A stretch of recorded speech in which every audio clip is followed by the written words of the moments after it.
बिस्मिल्लाहिर्रहमानिर्रहीम। अस्सलाम वालेकुम डियर स्टूडेंट्स, उम्मीद करता हूँ आप सब खैरियत से होंगे। केमिस्ट्री सीरीज़ में हम चैप्टर नंबर 2 एटॉमिक स्ट्रक्चर को डिस्कस कर रहे हैं। इसमें आज हमारा लेक्चर है लेक्चर नंबर 12, जिसका नाम है मैस स्पेक्ट्रोमीट्री। तो बच्चों ये आपकी बुक का टॉपिक है 2.7 है। तो मैस स्पेक्ट्रोमीट्री को हम डिस्कस कर रहे हैं। तो याद रखिएगा कि मैस स्पेक्ट्रोमीट्री एक एनालिटिकल टेक्निक है जिसकी मदद से हम किसी भी मालिक्यूल का स्ट्रक्चर को मालूम कर सकते हैं, उस मालिक्यूल की कंपोजिशन मालूम कर सकते हैं। ठीक है, तो ये मैस स्पेक्ट्रोमीट्री का काम होता है। तो अब मैस स्पेक्ट्रोमीट्री की अगर हम डेफिनेशन देखें तो डेफिनेशन क्या लिखी हुई है, बहुत ही आसान वर्डिंग में है कि डेफिनेशन लिखी हुई है कि it is a powerful analytical technique. ठीक है, use to determine the molecular composition, कि हम इसको इस्तेमाल करते हैं मालिकुलर कंपोजिशन मालूम करने के लिए, एंड स्ट्रक्चर ऑफ सैंपल, और सैंपल के स्ट्रक्चर को मालूम करने के लिए by measuring the mass to charge ratio of ions. ठीक है, कि mass to charge ratio of ions की मदद से हम इसके स्ट्रक्चर ऑफ सैंपल को मालूम कर सकते हैं और मालिकुलर कंपोजिशन को मालूम कर सकते हैं। लेकिन इसमें अगर आप गौर करें तो यहाँ पे एक लास्ट लाइन लिखी हुई है आइंस की फॉर्म में, कि जब भी हमने मैस स्पेक्ट्रोमीट्री को मालूम करना है वो आइंस की फॉर्म में ही करना है। ठीक है, कि वो हमारे पास आइन हो, उस आइन से हम इसको फर्दर प्रोसीड करेंगे। ठीक है, तो ये एक टेक्निक होती है, ये इंस्ट्रूमेंट की मदद से हम इसको करते हैं। तो मैं आपको बताऊँगा अभी कि किस तरीके से इसकी वर्किंग होती है। तो सबसे पहले हम एक टर्म यहाँ पे लिखेंगे ताकि हमें हर चीज़ स्टेप बाय स्टेप समझ आती जाए कि भाई मैस स्पेक्ट्रोमीट्री असल में है क्या, इसकी वर्किंग किस तरह है। मैं इस तरह का क्वेश्चन लिखवाता हूँ ताकि अगर पेपर में आपका लॉन्ग क्वेश्चन आए, शॉर्ट आए, डेफिनेशन आए, तो आप वो सब चीज़ों को जो है वो कवर कर सकें। ठीक है, तो अब हमारे पास यहाँ पे बच्चे एक छोटा सा टॉपिक होगा जिसका नाम है मैस स्पेक्ट्रोमीटर। ये मैस स्पेक्ट्रोमीट्री था, अब हम लिखेंगे यहाँ पे मैस स्पेक्ट्रोमीटर। जी बच्चों, ये हमारे पास आ गया मैस स्पेक्ट्रोमीटर। अब मैस स्पेक्ट्रोमीटर में हमें क्या करना है, मैं इसकी डेफिनेशन लिखता हूँ ताकि आपको इसको समझ आ जाए ये है क्या।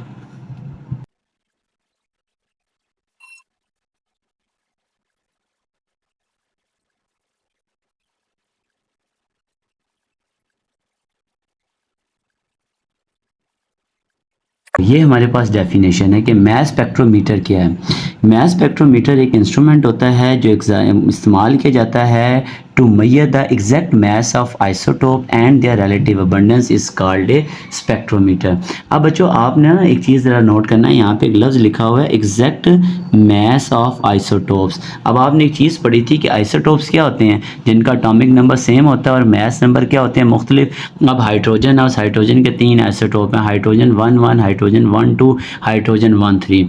अब जब उसके हमारे पास 3 आइसोटोप्स आ गए हैं हाइड्रोजन के, अब उसकी हर एक की रिलेटिव अबंडेंस है। सबसे ज़्यादा कौन सी पाई जाती है, वो हाइड्रोजन 1 1 है। ठीक है, फिर हाइड्रोजन 1 2 है, फिर हाइड्रोजन 1 3 है। तो अब वो किस तरह मैयर की है, वो सारी चीज़ें जो मैयर की थी, जो आप लोग 9th क्लास में पढ़ते रहे हो या जो आपने आइसोटोप्स वाले टॉपिक पढ़े हैं, वो आपने मैस स्पेक्ट्रोमीट्री की मदद से मालूम किया था कि हमारे पास किस तरह हम एग्जैक्ट एटम का जो है या मालिक्यूल का मैस को मालूम कर सकते हैं। ये ज़रूरी नहीं है कि हमारे पास ये सिर्फ एटम ही हो, ये मालिक्यूल भी हो सकते हैं, लेकिन शर्त ये है कि वो आइंस की फॉर्म में हो। ठीक है, तो ये मैस स्पेक्ट्रोमीट्री की हमने मैस स्पेक्ट्रोमीटर लिखा है कि मैस स्पेक्ट्रोमीटर क्या है। अब बच्चों हम यहाँ पे काम करेंगे basic function of mass spectrometry, कि मैस स्पेक्ट्रोमीट्री का बेसिक फंक्शन क्या है। जी बच्चों, ये हमारे पास आ गया क्या, basic function of mass spectrometry, कि मैस स्पेक्ट्रोमीट्री का हमारे पास जो है वो बेसिक फंक्शन क्या है। ठीक है, तो आपने एक चीज़ ध्यान में रखनी है। तो यहाँ पे हम एक पॉइंट लिखेंगे, हम कहते हैं कि there are 3 basic function of mass spectrometry. ठीक है, तो क्या टॉपिक है, यहाँ पे हम लिखेंगे देयर आर 3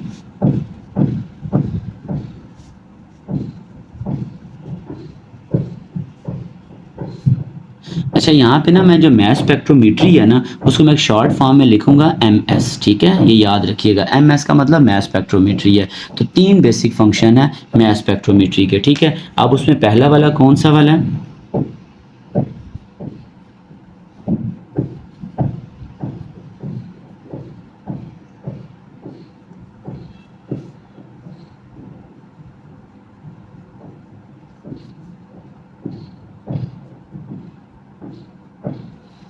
जी पहला काम हमने करना है to vaporize sample and compound.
जी बच्चों, ये हमारे पास ना 3 बेसिक फ़ंक्शन हैं। अगर ये 3 बेसिक फ़ंक्शन आपको समझ आ जाते हैं ना, तो फिर आगे हमारे पास कोई भी टेंशन नहीं है इसको समझने के लिए, ठीक है।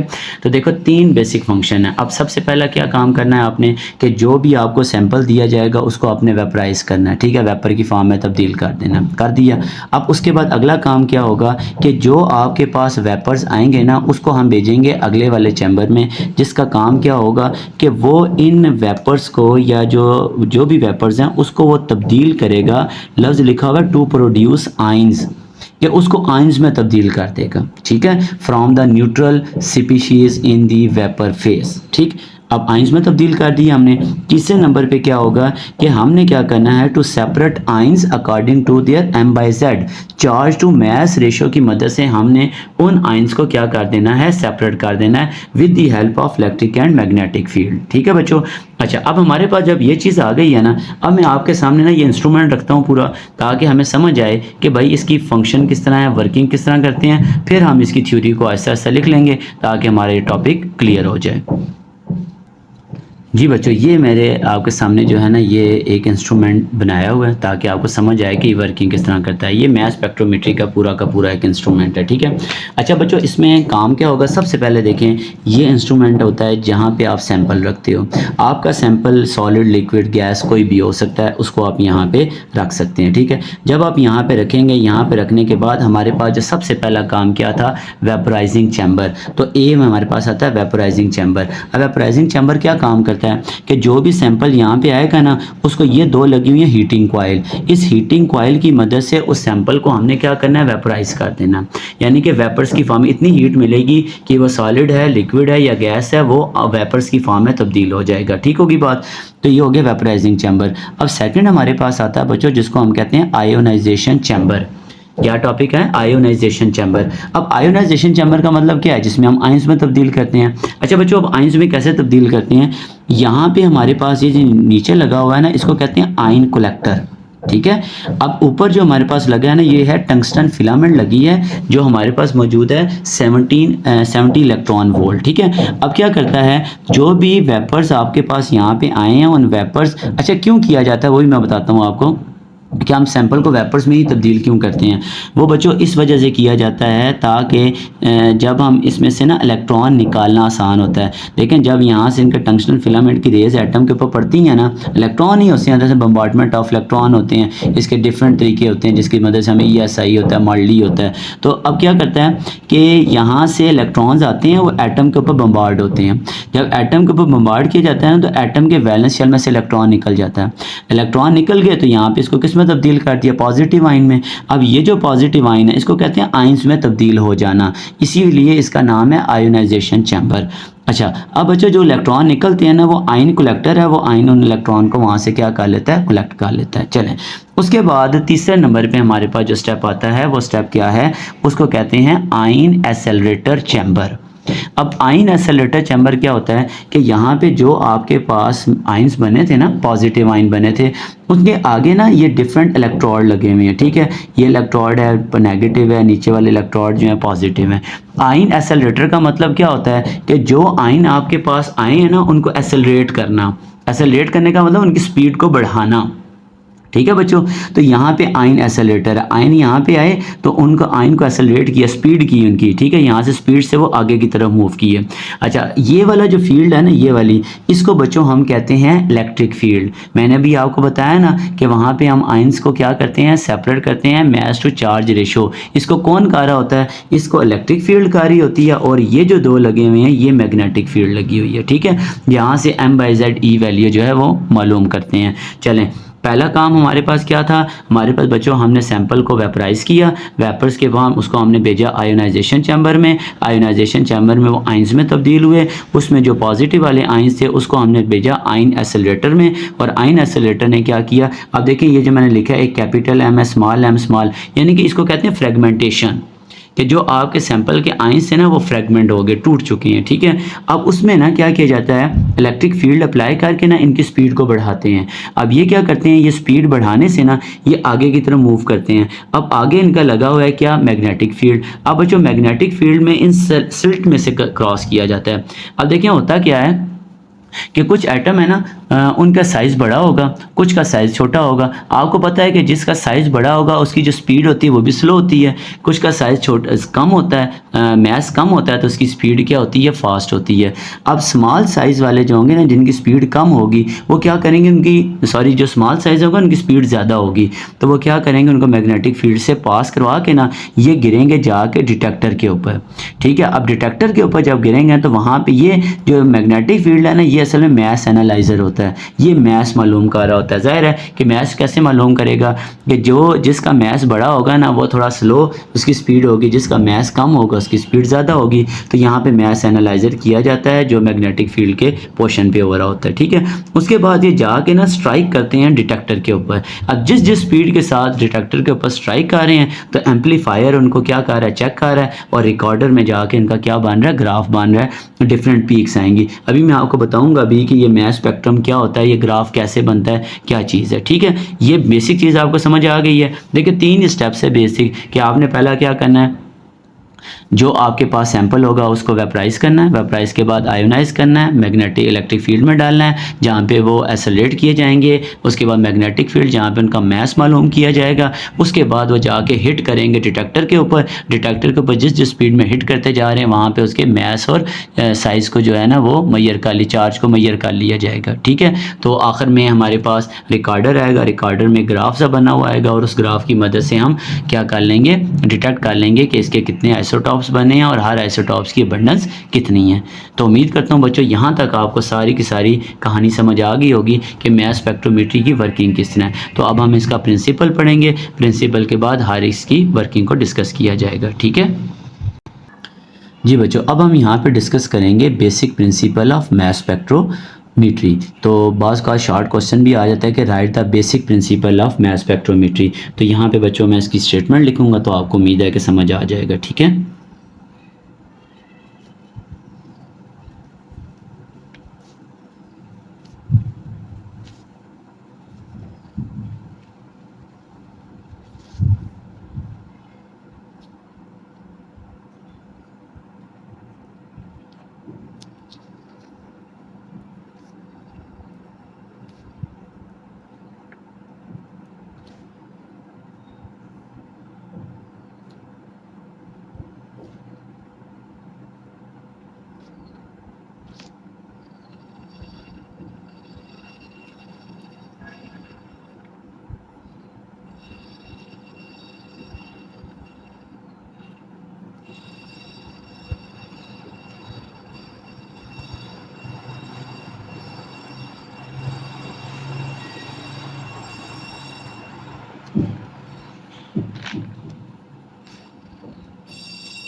जी बच्चों, ये बेसिक प्रिंसिपल है, इसका बहुत ही आसान है। इसमें हमारे पास हमने क्या कहा कि isotopes of an element are separated on the basis of the mass to charge ratio. जितने भी एलिमेंट के आइसोटॉप्स होते हैं ना उनको हम m/z की मदद से उनको सेपरेट कर लेते हैं। सेपरेट करने के बाद उनका रिकॉर्ड किया जाता है in the form of peaks. Peak की फॉर्म में उनके रिकॉर्ड को चेक किया जाता है कि किस तरह की उनकी पीक्स आ रही हैं, किस किस अबंडेंस के ऊपर आ रही हैं। तो वहाँ पे हम उसको एनालाइज करके फाइनल कर देते हैं कि इस एलिमेंट के इतने आइसोटॉप्स हैं, ठीक है। अब इसको बच्चों समझने के लिए, क्योंकि मैं आपको स्टेप बाय स्टेप लेके चल रहा हूँ, बुक की भी तरतीब है लेकिन मैं आपको इस तरीके से लेके चल रहा हूँ ताकि आपको इसको आहिस्ता आहिस्ता समझ आए कि हम क्या क्या पढ़ रहे हैं, ठीक है। अब यहाँ पे ये जो लफ्ज़ लिखा हुआ है ना पीक्स का, तो ये पीक्स असल में क्या है, तो इसको समझने के लिए हमें मैस स्पेक्ट्रम को समझना है, ठीक है, कि मैस स्पेक्ट्रम किस तरह का है। तो हम यहाँ पे अब अगली जो इसके हवाले से डिस्कस करेंगे वो बच्चों मैस स्पेक्ट्रम है।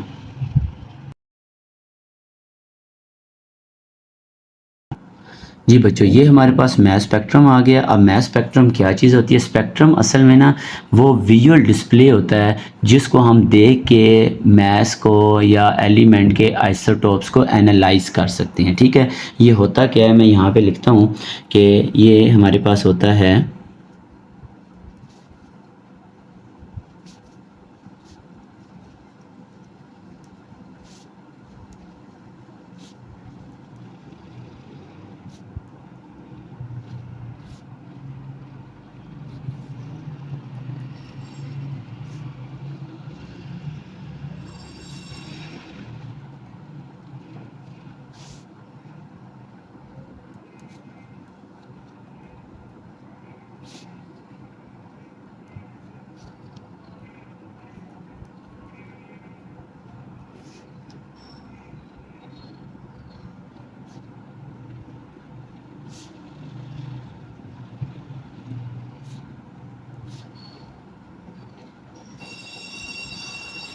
जी बच्चों, ये हमने एक इस तरह के ग्राफ सा बनाना होता है। ठीक है, वो ग्राफ हम किस तरह लेते हैं, उसमें दो चीज़ें होती हैं।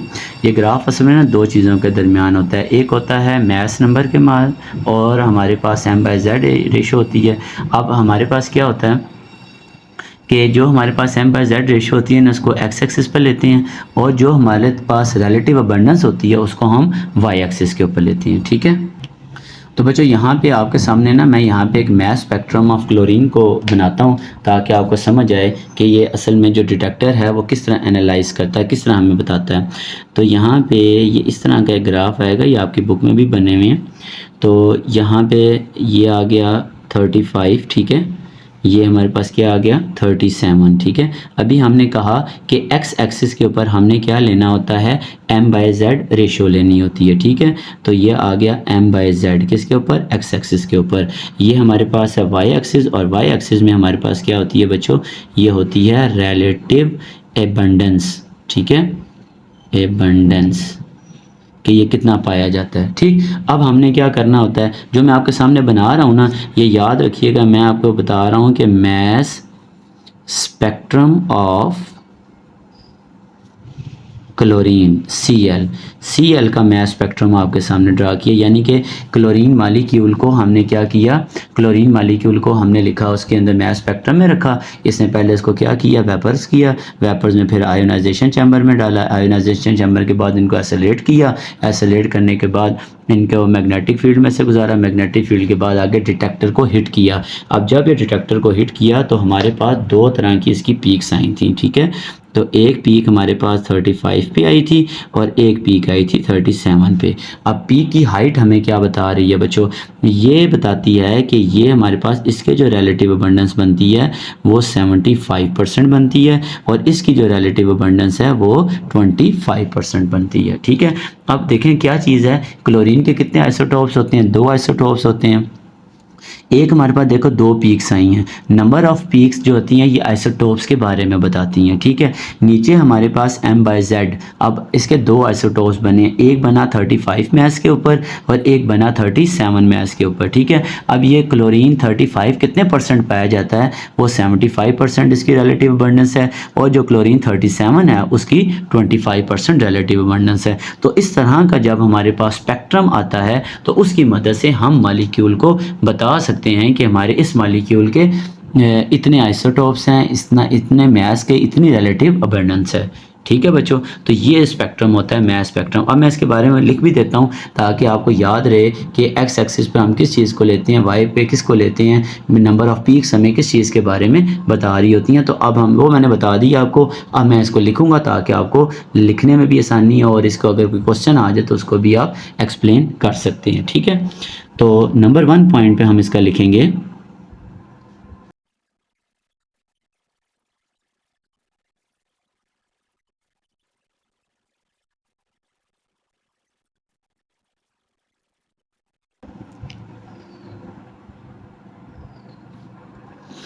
जी बच्चों, ये हमने पॉइंट्स लिख लिए। हमने क्या कहा कि जो हाइट ऑफ पीक है वो बताएगी रिलेटिव अबंडेंस को, कि जितनी ज़्यादा हाइट होगी उतनी रिलेटिव अबंडेंस ज़्यादा होगी।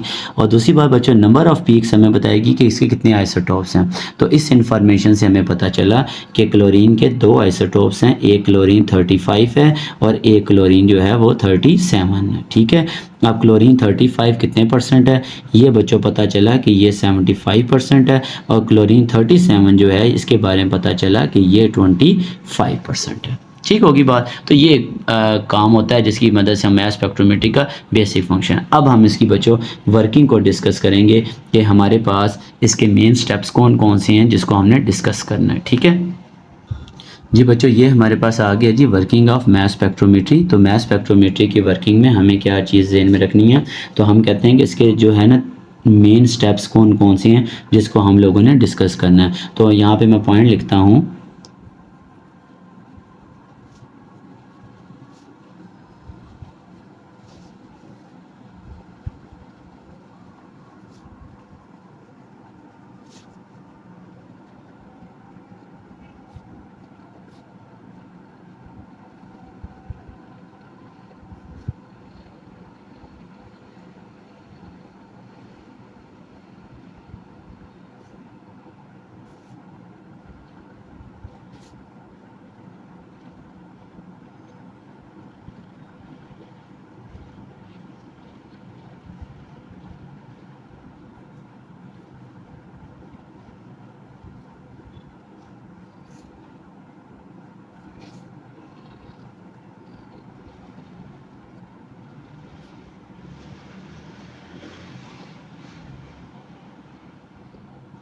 ये बच्चों हमारे पास 4 मेन स्टेप्स हैं जो मास स्पेक्ट्रोमेट्री की वर्किंग में हमें हेल्प करते हैं।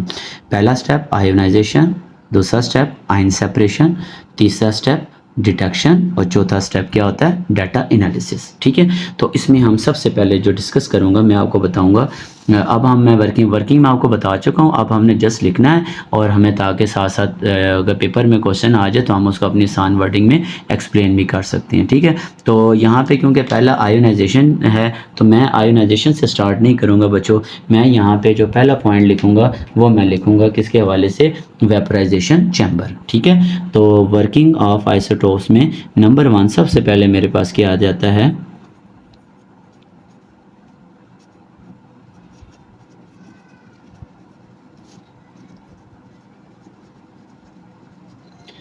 जी बच्चों ये हमारे पास आ गया वेपराइजेशन चैम्बर। ठीक है, अब वेपराइजेशन चैम्बर में हम लोगों ने क्या करना है, देखें नाम से जाहिर हो रहा है ना वेपराइजेशन चैम्बर, यानी कि जो भी आपके पास सैंपल होगा उसको हमने किस में तब्दील करना है, वेपर्स में करना है। ठीक है, मसलन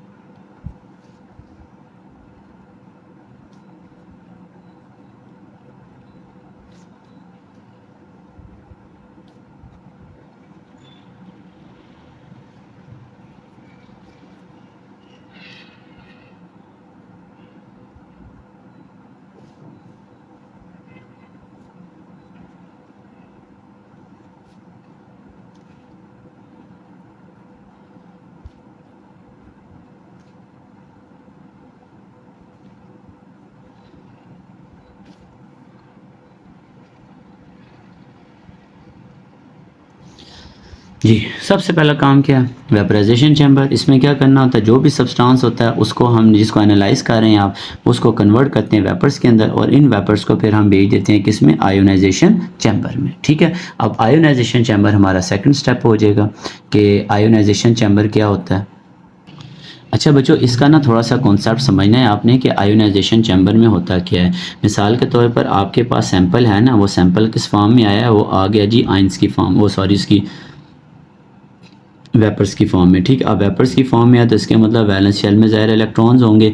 अब क्या करते हैं कि इसको आइंस में कैसे तब्दील करते हैं कि हम फास्ट मूविंग इलेक्ट्रॉन जो है इसके ऊपर स्ट्राइक करवाते हैं। अब फास्ट मूविंग इलेक्ट्रॉन क्या काम करता है, वो इसको तब्दील कर देता है किसके अंदर, ये तब्दील हो गया पॉजिटिव आयन के अंदर। कैसे पॉजिटिव आयन के, कि जब फास्ट मूविंग इलेक्ट्रॉन हिट करते हैं वेपर्स के ऊपर तो वहाँ पे जो इलेक्ट्रॉन्स होते हैं उनको वहाँ से क्या कर देते हैं, नॉकआउट कर देते हैं, निकाल देते हैं, जिससे जो हमारे पास सैंपल होते हैं, जो वेपर्स होते हैं, वो आइंस में तब्दील हो जाते हैं। तो यही बात अब हम वर्डिंग में लिखेंगे कि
जी बच्चों, आयोनाइजेशन चैम्बर में जो मैंने भी आपको बताया था यहाँ पे वही हमने वर्डिंग में लिख दिया है कि इस चैम्बर में फास्ट मूविंग इलेक्ट्रॉन को बम्बार्ड किया जाता है किसके ऊपर, सैंपल के ऊपर, जिसकी वजह से वो क्या करता है, नॉक आउट इलेक्ट्रॉन को वहाँ से निकाल देता है न्यूट्रल एटम में से, जिसको वो बाद में किस में तब्दील हो जाते हैं, आइंस में। अच्छा, अब इसको जो इलेक्ट्रॉन को नॉक आउट करना है, यहाँ पे तो हमने फास्ट मूविंग इलेक्ट्रॉन लिखे हैं, तो और भी तरीके हैं जिनको हम इस्तेमाल करके जो है वो आयोनाइजेशन कर सकते हैं। ठीक है, अब वो कौन से तरीके हैं वो भी हम लिख देते हैं ताकि आपकी किसी किस्म की कोई कमी पेशी ना रहे। ठीक है जी बच्चों, यहाँ पे हम लिखेंगे कि सैंपल जो है उसको हम आइंस में तब्दील करते हैं किसी और तरीके से। वो कौन से तरीके हैं, तो यहाँ पे हम पॉइंट लिखते हैं।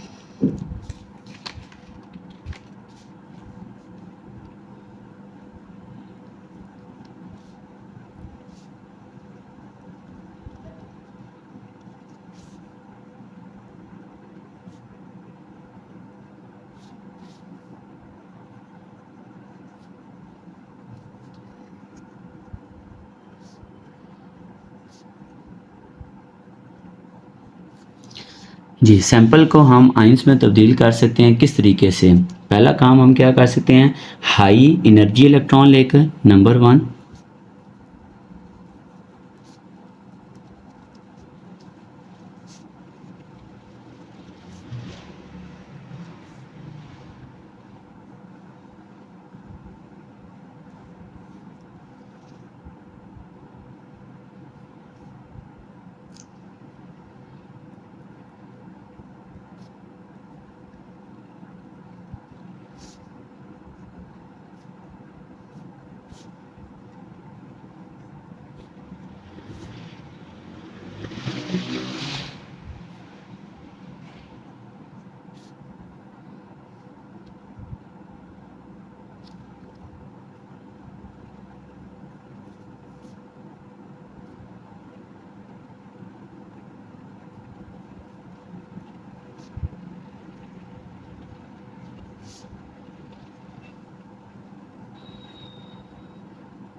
जी बच्चे, ये हमारे पास जो है ना 3 तरीके हैं, इनके थ्रू भी इस्तेमाल करके हम ना आयन्स में तब्दील कर सकते हैं, ठीक है ना। बस ये मैं इसलिए लिखा ताकि आपको समझ आ जाए। वैसे जो पीछे हमने पॉइंट लिखा है ना कि फास्ट मूविंग इलेक्ट्रॉन की मेन कॉन्सेप्ट वही है। अब उन फास्ट मूविंग इलेक्ट्रॉन की बजाय हम क्या इस्तेमाल कर सकते हैं, हाई एनर्जी इलेक्ट्रॉन, वही चीज़ है। फिर हम इस्तेमाल कर सकते हैं कि हाई वोल्टेज फील्ड, ठीक है, जिसको ESI कहते हैं। ESI क्या होता है, इलेक्ट्रो स्प्रे आयोनाइजेशन प्रोसेस। अच्छा, फिर हम यूज़ कर सकते हैं लेज़र को यूज़ कर सकते हैं टू वेपराइज इट। माल्डी है वो क्या है, matrix assisted laser desorption ionization, ठीक है। तो ये तरीका होता है। अब उसके बाद हमारे पास बच्चों अगला जो स्टेप आ जाता है वो है आयन सेपरेशन, ठीक है, कि आयन को सेपरेट अब किस तरह किया जाता है, किस बेस के ऊपर किया जाता है। जी बच्चों, जब हमारे पास ना वो आइंस में तब्दील हो गए ना, आइंस में तब्दील, अब आइंस के बाद अगला काम क्या है, आयन सेपरेशन। इन आइंस को सेपरेट करना है। अब कैसे करते हैं ज़रा उसके ज़रा तवज्जो से सुनिएगा। तो उसमें हमने सबसे पहले क्या काम करना है, देखें ज़रा, मैं लिखता हूँ यहाँ पे।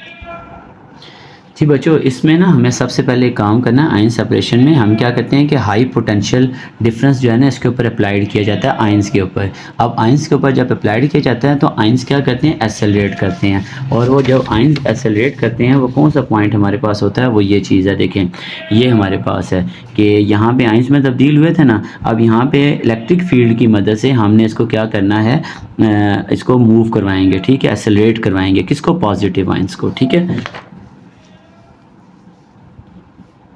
तो ये जो चीज़ होती है ना, ये आपके पास ये ज़हन में रख लें कि ये सारा का सारा काम किसकी ज़िम्मेदारी है, ये इलेक्ट्रिक फील्ड के ऊपर सारा काम हो रहा होता है, ठीक है।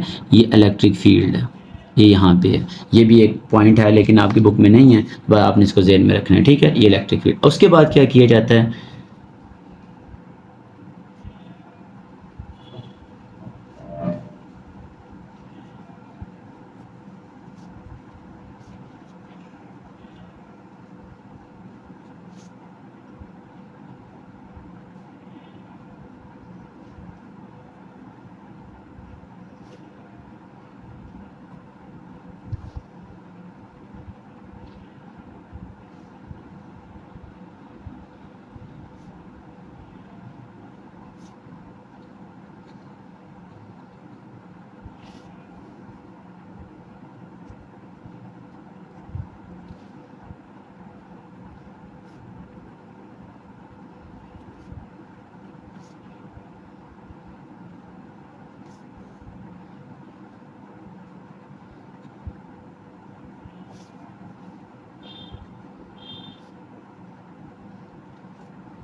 जी बच्चों, यहाँ से अब आपने क्या चीज़ इलेक्ट्रिक फील्ड की समझ आ गई, आयंस को एक्सेलरेट किया था।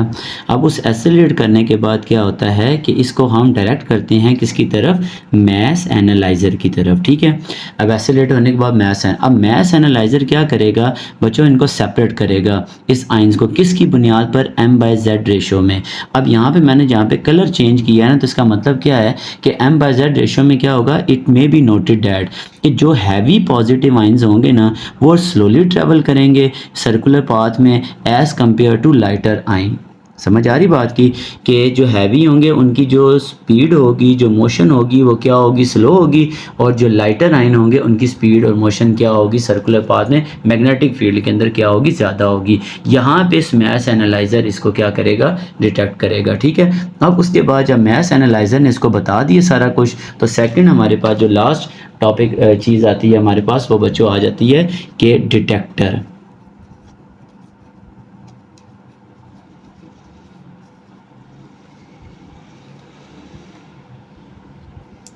अब डिटेक्टर क्या काम करेगा, ठीक है, इसको अब हम लिखते हैं यहाँ पे।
जी बच्चों, ये देखें कितनी अच्छी बात लिखी हुई है। अब डिटेक्टर ने क्या काम करना है, जब मैग्नेटिक फील्ड से होके डिटेक्टर की तरफ आ गए ना, अब डिटेक्टर क्या करेगा कि जब मैस एनालाइजर से आइन निकले ना, तो ये हिट करेंगे किसको, डिटेक्टर को, ठीक है। ये जाकर डिटेक्टर को हिट करेंगे। अब डिटेक्टर क्या था, ये चीज़ हमारे पास, ठीक है, कि यहाँ से मैस एनालाइजर से गुजर के वो डिटेक्टर को जाके क्या करेंगे, हिट करेंगे। अब हिट करेंगे तो किस तरह क्या काम होगा वहाँ पे बच्चों, हिट करने से ये होगा कि जो डिटेक्टर होगा ना वो रिकॉर्ड करेगा उस टाइम को जिस टाइम पे आके वो हिट कर रहे हैं, ठीक है, each reach to the detector. तो फिर क्या होगा, thus data is use to calculate the m/z ratio of each ion, ठीक है। जिस जिस स्पीड से आके वो डिटेक्ट कर रहे होंगे ना, उसकी मदद से हम हर आइन का जो है वो डाटा को मालूम कर लेंगे, ठीक है। तो उसके बाद क्या काम होगा, उसके बाद लास्ट है डाटा एनालिसिस, यानी कि डाटा एनालिसिस करना है कि भाई किस तरह जाके वो हिट किए हैं। तो बच्चों यहाँ पे अब हम क्या करेंगे, डाटा एनालिसिस में यहाँ पे मैस स्पेक्ट्रम बनाया जाता है, ठीक है। तो यहाँ पे हमारे पास अगर पॉइंट लिखें तो हम लिखते हैं द इंफॉर्मेशन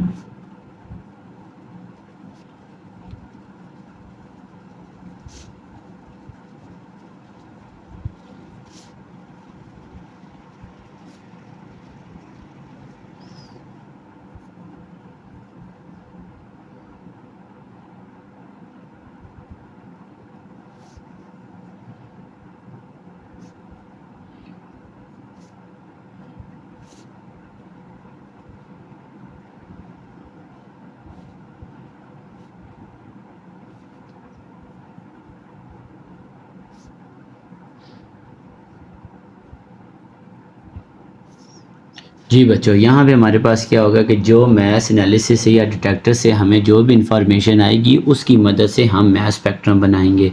तो मैथ स्पेक्ट्रम क्या है, ये टॉपिक जब मैंने स्टार्ट किया था तो वहाँ पे ही आपको बता दिया था कि मैथ स्पेक्ट्रम क्या चीज़ होती है, ठीक है। तो वो ये है, अगर आप देखें तो ये मैथ स्पेक्ट्रम मैं आपको पहले ही डिस्कस कर चुका हूँ कि मैथ स्पेक्ट्रम हमारे पास किस तरह का होता है, ठीक है।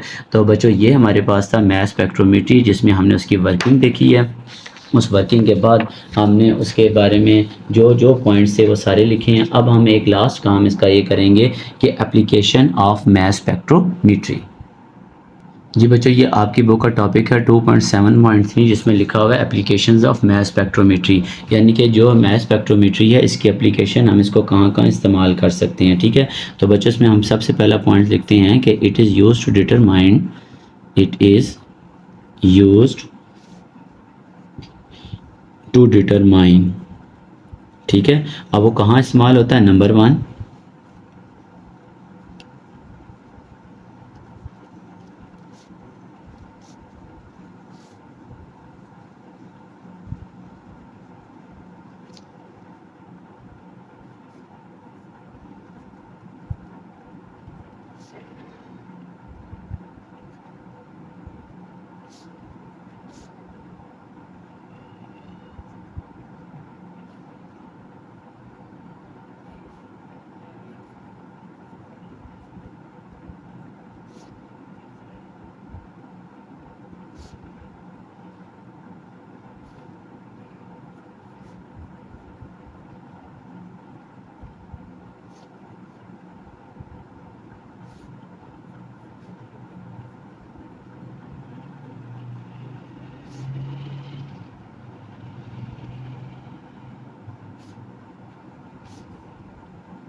जी बच्चों, ये अगर आपको पेपर में शॉर्ट क्वेश्चन आ जाए तो बस आपने इतना सही लिख देना है कि हम इसको इस्तेमाल करते हैं कि एलिमेंट के आइसोटोप्स को मालूम करने के लिए, आइसोटोप्स की रिलेटिव अबंडेंस को मालूम करने के लिए, रिलेटिव एटॉमिक मास को मालूम करने के लिए, मॉलिक्यूलर मास को मालूम करने के लिए, और मॉलिक्यूलर स्ट्रक्चर ऑफ मॉलिक्यूल्स को मालूम करने के लिए, यानी कि मॉलिक्यूल का स्ट्रक्चर को मालूम करने के लिए भी हम इसको इस्तेमाल करते हैं। तो बच्चों यहाँ तक हमारा ये टॉपिक जो है ना वो तकरीबन ख़त्म हो गया। अब हम यहाँ पे इसकी आगे कैलकुलेशंस वाला टॉपिक करेंगे कि किस तरह हम आइसोटोप्स को कैलकुलेट, उनके रिलेटिव अबंडेंस जो है वो निकाल सकते हैं, या एवरेज एटॉमिक मास को हम कैसे कैलकुलेट करते हैं। तो मैं आपके सामने एग्जांपल लिखूँगा और फिर उस एग्जांपल की मदद से हम उसको समझेंगे कि हम उसको कैसे रिलेटिव एटॉमिक मास को निकाल सकते हैं। जी बच्चों, ये आपके सामने ना मैंने एक रफ सा लिख लिया कि सबसे पहले हमने करना क्या, टॉपिक का नाम क्या है हमारा, वो ये है calculation of average atomic mass from math spectrum. कि हो सकता है पेपर में आपको इस तरह का मैथ स्पेक्ट्रम दे दिया जाए और कहेगा कि भाई आप इसका एवरेज एटॉमिक मास निकाल लें। तो बच्चों एवरेज एटॉमिक मास निकालने का फार्मूला आपके जहन में होना चाहिए कि उस एलिमेंट का, या जो भी एलिमेंट दिया गया उस एलिमेंट के एटॉमिक मास को हो गया, ठीक है। मास नंबर वो कहाँ से पता चलेगा आपको, वो बच्चों यहाँ से पता चलेगा, ठीक है।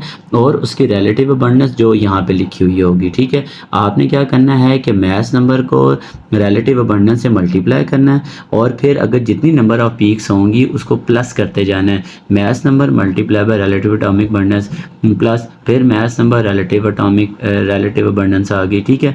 इनको करना, उनको सम करते जाना और टोटल 100 से क्या कर देना है, डिवाइड कर देना है। अब मैं आपको बताता हूँ कि ये जो ग्राफ है ये मुझे किस चीज़ की इन्फॉर्मेशन दे रहा है। बच्चों ये मुझे इन्फॉर्मेशन दे रहा है कि हमारे पास जो क्लोरीन है ना, क्लोरीन, उसके कितने आइसोटोप्स हैं, उसके बच्चों हैज़ 2 आइसोटोप्स हैं, ठीक है। क्लोरीन के कितने आइसोटोप्स हैं, 2 आइसोटोप्स हैं। अब वो कौन कौन से हैं, एक देखें, एक है नंबर 1 क्लोरीन है कितना 35, एक क्लोरीन 35 है, और एक मेरे पास क्या है, क्लोरीन 37 है। ये 2 आइसोटोप्स हैं क्लोरीन के मेरे पास, ठीक है। अब उसकी पीक्स की हाइट से पता चला कि रिलेटिव अबंडेंस क्या है, कि इसकी जो रिलेटिव अबंडेंस है, या रिलेटिव अबंडेंस ना करें, सिर्फ अबंडेंस कह लें, कि वो मेरे पास आ रही है कितनी, 75.76%, ठीक। इसी तरह ही मेरे पास इसकी जो 37 है उसकी जो आ रही है अबंडेंस जो है वो बच्चों आ रही है 24.24%। ये आ गई। अब मैंने क्या मालूम करना है, एवरेज एटॉमिक मास, ठीक है, एवरेज एटॉमिक मास को हमने कैलकुलेट करना है। अब कैसे होगा सुनिए ज़रा, तो आपने यहाँ पे वही फार्मूला लिखना है, क्या, average, sorry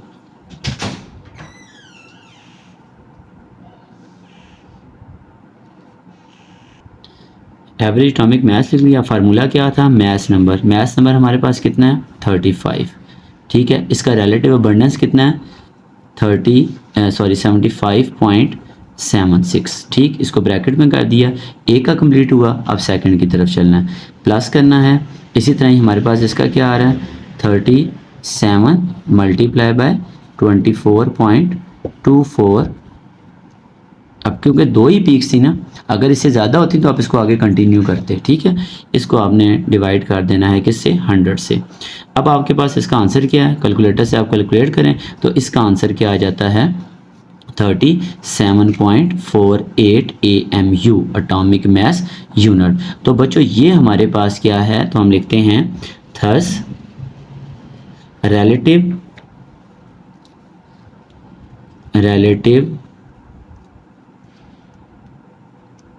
atomic mass of chlorine is कितना 35.48। तो उम्मीद करता हूँ बच्चों आपको यहाँ तक सारी जो है ना वो समझ आ गई होगी। अब एक आपकी सेल्फ असेसमेंट है, वो मैं आपको बुक में सॉल्व करवाता हूँ कि वो किस तरह से, ठीक है जी बच्चों। ये आपकी एक है कॉन्सेप्ट असेसमेंट है, इसमें लिखा हुआ है, कहता है कि एक आपके पास calculate the average atomic mass of magnesium using the following mass spectrogram, ठीक है। ये स्पेक्ट्रोग्राम दिया मैग्नीशियम के। अब मुझे बताओ कि इसमें हमें किस किस चीज़ की इंफॉर्मेशन मिल रही है बच्चों। इसमें हमें एक मिल रही है कि मैग्नीशियम, ठीक है, कितने आइसोटोप्स हैं, 3 आइसोटोप्स हैं, कितना मास है 24, 25, 26, और जो हमारे पास 24 है उसमें 79%, जो 25 है वो 10% है, और जो मैग्नीशियम 26 है वो 11% है, ठीक है। तो अब इसमें हम लोगों ने क्या करना है, यहाँ पे इसको निकालना है, ठीक है। कैलकुलेट आपने खुद करना है, तरीका मैं आपको सारा बता देता हूँ कि सबसे पहले क्या आ रहा है जी 24 लेना है आपने, उसको मल्टीप्लाई करना है किसके, उसकी अबंडेंस से 79 आ गई, ठीक है। ब्रैकेट में बंद, प्लस साथ आपने क्या करना है 25 लिया, मल्टीप्लाई उसको करना है 10 से, फिर करना है प्लस, क्योंकि 3 पीक्स हैं तो उसके बाद क्या आएगा 26 मल्टीप्लाई बाय 11, ठीक है। डिवाइड कर देना है आपने बच्चों किससे 100 से, तो जो भी इसका आंसर आएगा वो आंसर मैग्नीशियम का क्या होगा, रिलेटिव अबंडेंस होगा, ठीक है। तो इसको आपने कैलकुलेटर से कैलकुलेट कर लेना है। तो उम्मीद करता हूँ बच्चों ये हमारा चैप्टर 1 कंप्लीट हो चुका है। इसमें अब कोई भी कोशिश तो यही की है कि कोई भी चीज़ ऐसी ना हो जो आपको ना करवाई गई हो, हर चीज़, हर टर्म्स, हर लफ्ज़ को जो है वो एक्सप्लेन किया गया है, ठीक है। तो इंशाल्लाह ताला अब हम चैप्टर नंबर 3 की तरफ जो है वो चलेंगे, वो भी बहुत ज़्यादा इंपॉर्टेंट चैप्टर है। ओके बच्चों, अल्लाह हाफिज़।